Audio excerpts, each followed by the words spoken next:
Good afternoon, everyone. Good afternoon. Oh, come on, good afternoon. There we go. I've got to tell you, this is a very exciting time. I got a call a couple of weeks ago from Della, and I took her call, and she said, Roger, I have a favor. And I go, sure, what can I do? And she said, well, we just got out of the board of directors meeting, and we would like you to come back to be our keynote speaker. And I said, great, perfect. So here's what I want to tell you. If you like what I have to say today, my name is Roger Pamieri. If you don't like what I have to say today, my name is Della Martinez. And so, keeping with the theme of your event today called Catch the Wave, it worked out just perfectly because I'm a Southern California beach boy, and I've been surfing since I was 11 years old. Vis-a-vis, this is why you get this shirt. And I've had a terrific time in the surfing community, taught me a lot of lessons in life. Had an opportunity to surf about every place in the world that was worth surfing and continue to do those things. And so there is a handout that you should have received. I want to make sure everybody's got this one right here. You get it? Yeah. Okay, great. And I see some of you, and I know some of you have purchased my book, and you've read it, and you've sent me emails and called me. And here's the most interesting thing. It's been an interesting journey with this book. It's currently in 11 languages, and I get emails from all over the world from people who have read the book and made comments about it. So when I titled it Dream Big, I Dare You, you're going to find this pretty fascinating. I wrote it for you. I wrote it for you. Now, the most commonly asked question I get is, yeah, but you know what? I don't know you personally, Roger. How did you write it for me? And it's a simple answer. Everybody in this room has a big dream, don't you? Everybody's got a big dream. And so what happens is that I've always been a very avid reader. I've probably got close to 2,500 books in my own personal library. And I'll probably finish coloring the last two this coming weekend. But I do find the more that you read, the more you become aware of what's going on and how we can improve ourselves. So I took that as a challenge. And I was delivering this message about a week and a half ago to a company up in Northern California, about an hour drive from us, and they asked me to do their kickoff event. And I was very excited about it. It went over exceedingly well. I'm driving back home. I'm flying down the freeway, and I guess I was going a little bit faster than I should have been. And I looked up into my rearview mirror, and it was all red. And I go, okay. So I pull over, and I'm trying to do my best to go, what can I say, what can I say, what can I say that might get me out of this? I said, oh, I know what. Let me play the card that my nephew's a cop. That didn't work too well. I was getting a little leniency, but I said, come on, man, I just came from this, and I did this, and I'm talking and talking and talking. You know, like Jerry says, he kind of talks a lot. And so I was talking a lot, and so the cop says this to me, he goes, if you can tell me a story that I've never heard before, I might let you go. So I'm thinking very quickly, and I had enough presence of mind to say, well, you know what happened, officer, is last week my wife left me for a cop, and I thought you were chasing me down to bring her back.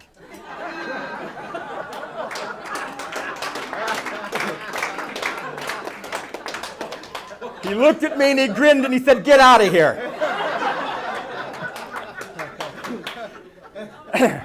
So, if you're ever in need of a story, feel free to use that one, okay? So here we go. Here's your outline, and please feel free to take notes because I've always felt that when we write things down, we have a tendency to remember them. So I founded this company on 4 principles back in 1978, so I celebrate 37 years. And for some of you, I may not have been born yet, but that's okay too. So it was founded on passion, purpose, prosperity, and power.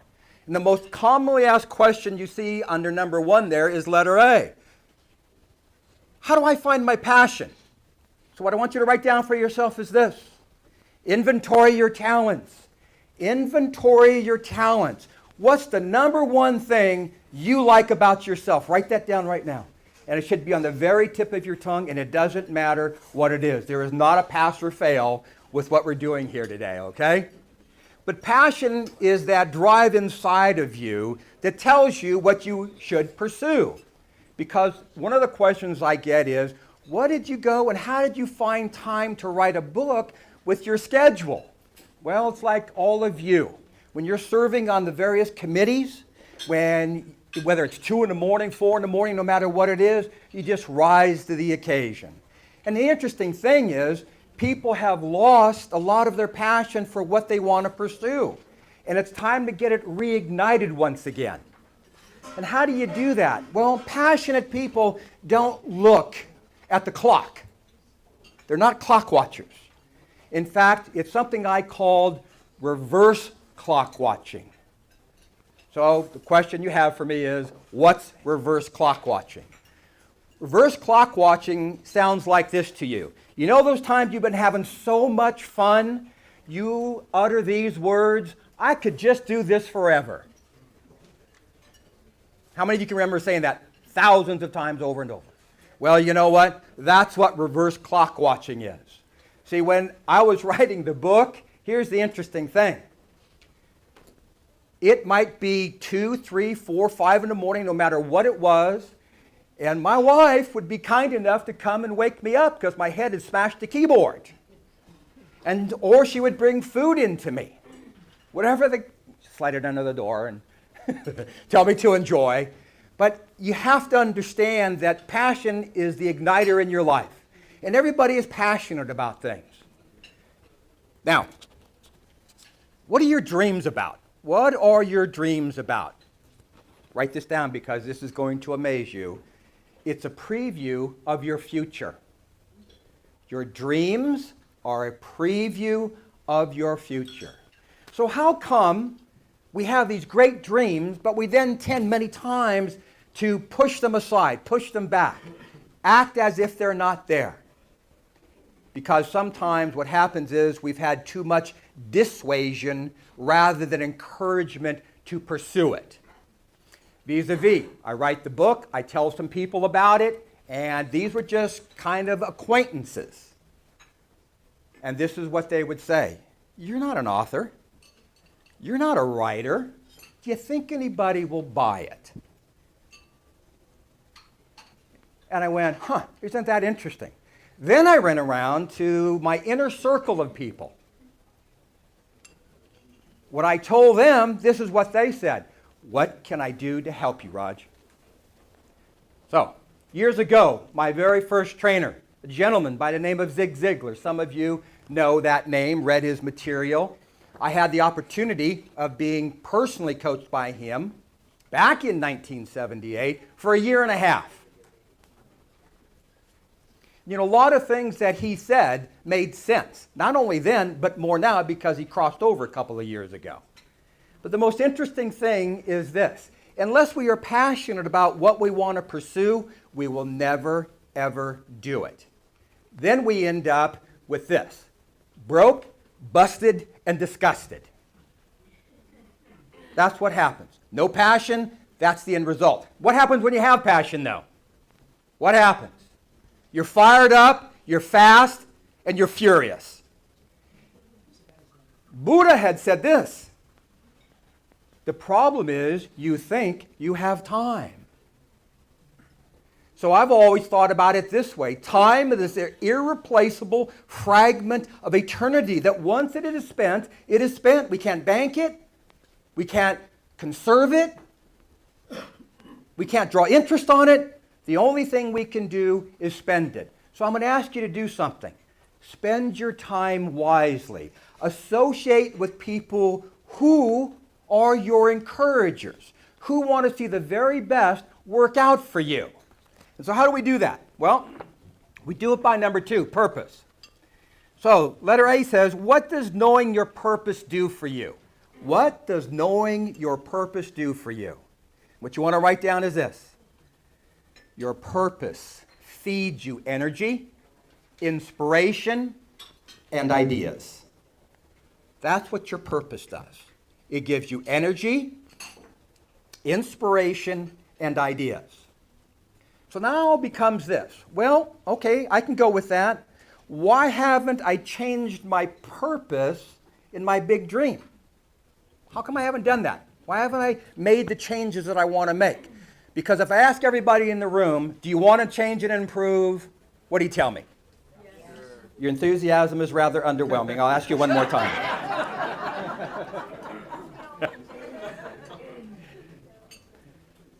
So we all want to change and improve, but why don't we do it? That's the question. So nobody gets real confused here. You know, my background's a behavioral therapist, so don't anybody get scared here. I see some of you are beginning to grin and giggle a little bit. I won't turn this into a sensitivity training, but the ones who are giggling and laughing, I know who's been in therapy. With you. Yeah, with me. Yeah, with me.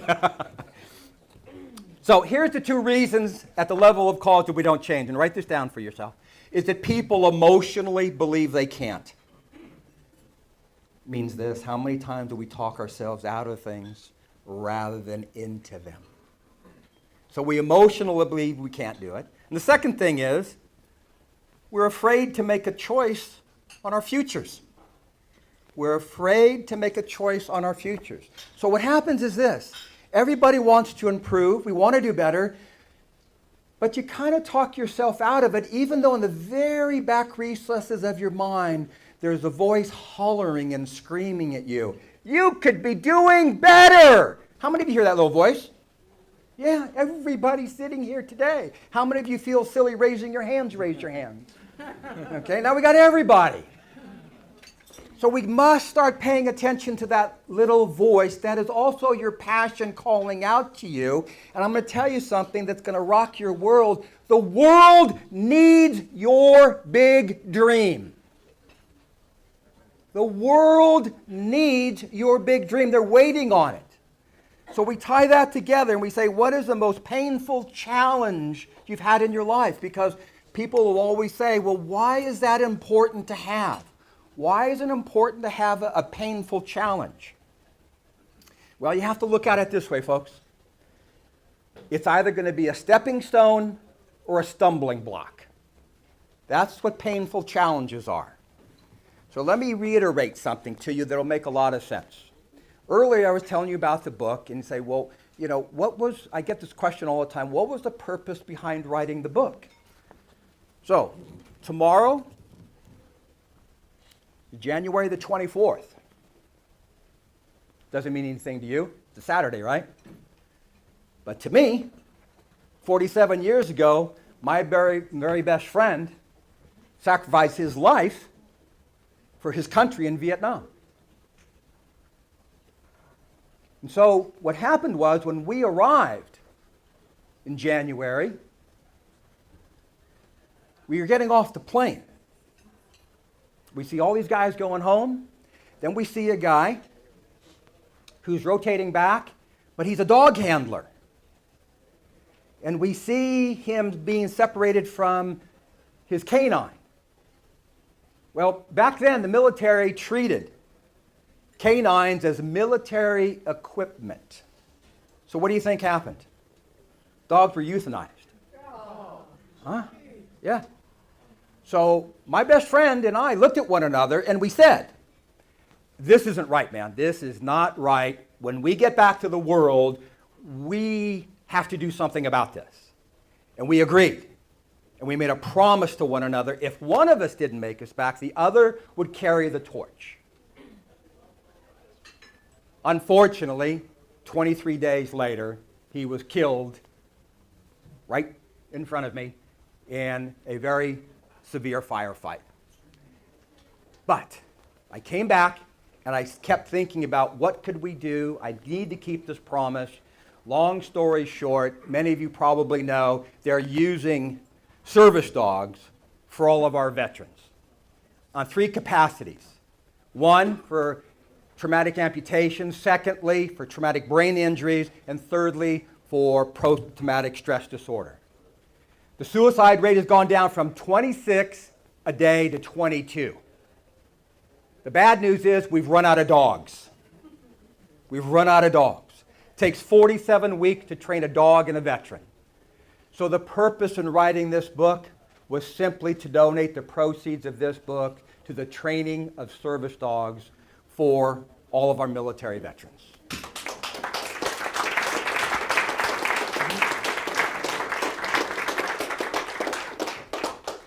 So then, I'm watching CNN about a year ago. You know, they do the military, the CNN Heroes. You know, you've seen that program. And so I catch it, and I see this lady down in Morgan Hill, and I catch her name, and I call her up and introduce myself to her. And she says, yes, come down, I want to talk to you. And it was amazing, because what came of it was this. She had been a dog handler in the service for 9 years. We were both on the same page. And what I thought would be about a 2-hour meeting turned into an 8-hour meeting. And she goes, I want to be part of this. I want to be part of this. And so as we move forward, it's interesting how many people call me all the time, text me, email me going, how can I help? I want to be involved with this. This is a good cause. See those colors behind me? You ever take the word American? What do the last 4 letters say? I can. And those colors don't run. So when we say I can, understand something. Every dream that you have, I want you to pursue it. And don't make any excuses for it. Just find a reason to do it. Because again, painful experiences are either one of two things: stepping stones or stumbling blocks. And I strongly encourage you to let them be stepping stones. Okay, number 3, prosperity. We're going to just touch this on the financial end for a moment. What should your plan have? Okay, well, start off at the beginning of this year. Usually when people start taking a look at what they want their productivity to be like. And I take a look at it last year, actually in October. That's when my planning starts for the next year. You say, well, why do you do that in October? Well, why do you do that in October? Because I always want to be ahead of the curve. If I'm not 90 days ahead of the curve, then I'm going to be behind. So here's something you should consider. Your strategy. What percentage of your business plan should be devoted towards strategy? Anybody? 40. You're right, 10. 10%. You go, really? 10%? And I said, yeah. Question I always get is, why? Well, the second thing there, letter B, says passion. How much passion should be involved in your business plan? What do you think? 90, you're right. 90% about passion. I tell you what, this isn't rocket science, really. It's pretty simple. If you take, whoever watches the Shark Tank? Yeah, you ever watch that? Great learning lessons there for people. Great learning lessons. And you know what you find out? What not to do. You find out what not to do. And every one of those guys and gals sitting up there always talks about the degree of people's passion. And if you ain't passionate about it, it ain't going to happen. Just doesn't happen. If I throw in a little biblical scripture, John 10:10 says, I came and gave you life so you may live it more abundantly. I don't know about you, but there are 57 passages within the Bible that talk about abundance and prosperity on every level. Not only financially, but with your health, with your family, with your friends. It is about prospering on every level. And it's not about the money, letter C, it's not about the money, it is about the lifestyle. How much life do you want to enjoy? Because what we trade for lifestyle is money. But if you're always focusing on the money, it won't show up. We have a history to look at to see that that's not the way that it works. But once you determine the lifestyle that you want to have, the money appears. Make sense to you? All the time. Now, letter D. This is probably the most important one that I'm encouraging you to pay the most attention to. The one life working principle that will always give you what you want is to do what? Anybody? Write it down. Write it down.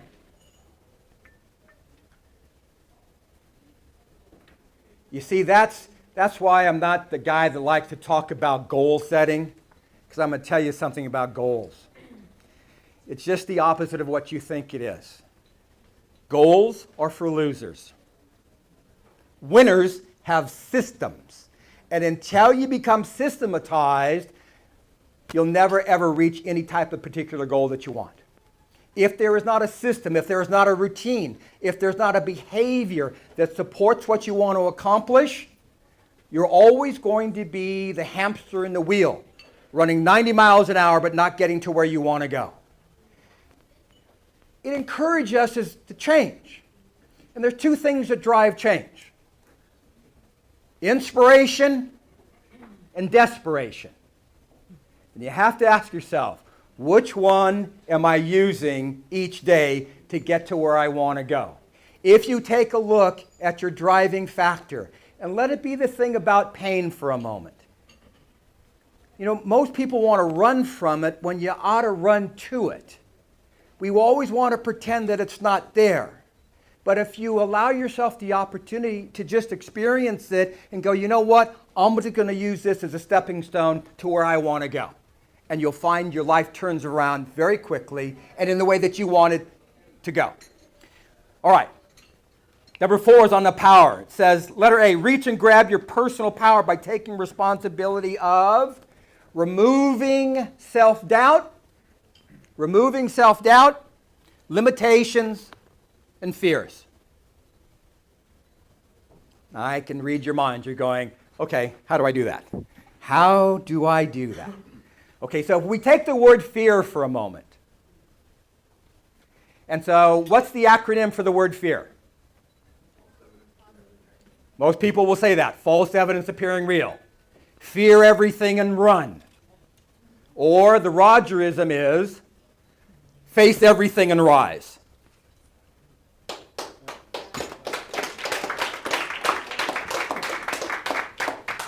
And even though there are challenges every day that go on in our life, stand up, face them, simply for what they are, and you'll rise to the occasion. Then you begin erasing and eradicating the self-imposed limitations. Because look, all of us at some point we got to quit blaming mom and dad. Got to do it. Got to quit doing it. It's an easy scapegoat, isn't it? But the most interesting thing is there is a biology to DNA. The very noted Dr. Bruce Lipton, who I referenced in my book, talks about, hey, it's not about that, it's about your environment. It's your environment. And the thing is the more you hear people complain about things, the more they keep stumbling rather than moving in the direction that they want to go. My beautiful wife, Carolyn, here, has a terrific saying. She goes, hey, you know what? Get over it. And when she means get over it, what she means is you've been an adult a lot longer than you've been a kid. So those words are pretty good, aren't they? But most people will go, get over it. Okay, get over it. How do I do that? And the most positive thing you can ever do to get over anything is to take massive action in the direction that you want to go. Okay? Then letter B, the power becomes available to you. This power becomes available to you when you change your beliefs. When you change your beliefs. That's not me telling you that. That is a very noted Dr. Maxwell Maltz. Wrote this interesting book back in 1964 called Psycho-Cybernetics. If you have not read it, it is voluntarily mandatory to read. Now, again, because I'm a very avid reader, you have to be careful in who you're following. Be careful about following the masses because sometimes the M is silent.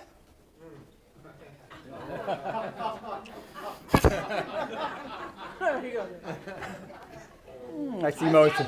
I got one. We're so glad, Jay. We're so glad.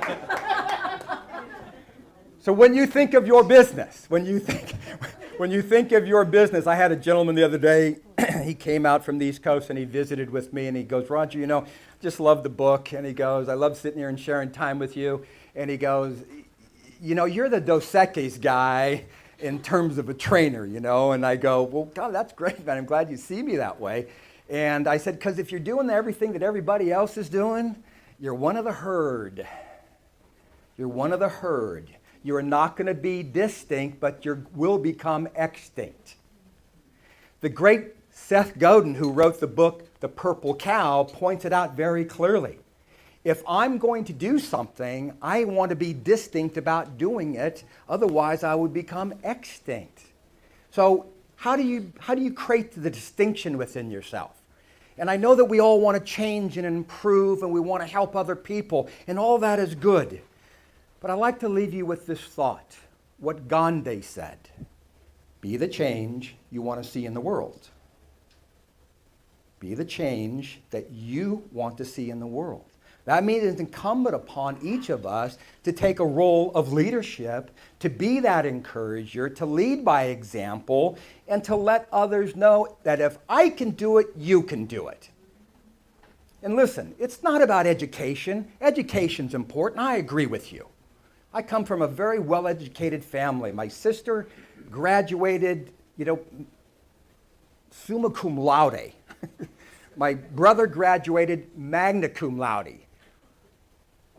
I graduated and they pretty much said, "Loudy, how come?"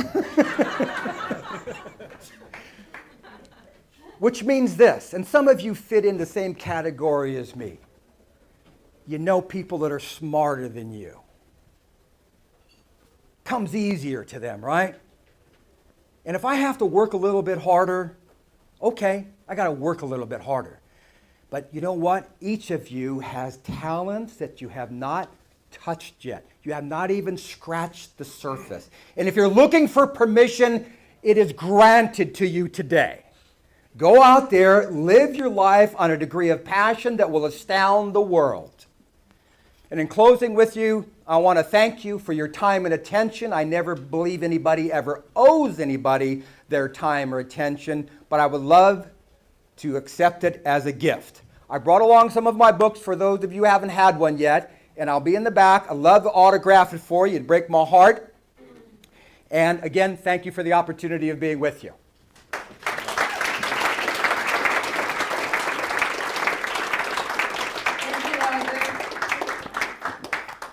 To start off the new year, right? Yeah. Dream big, that's all I can say.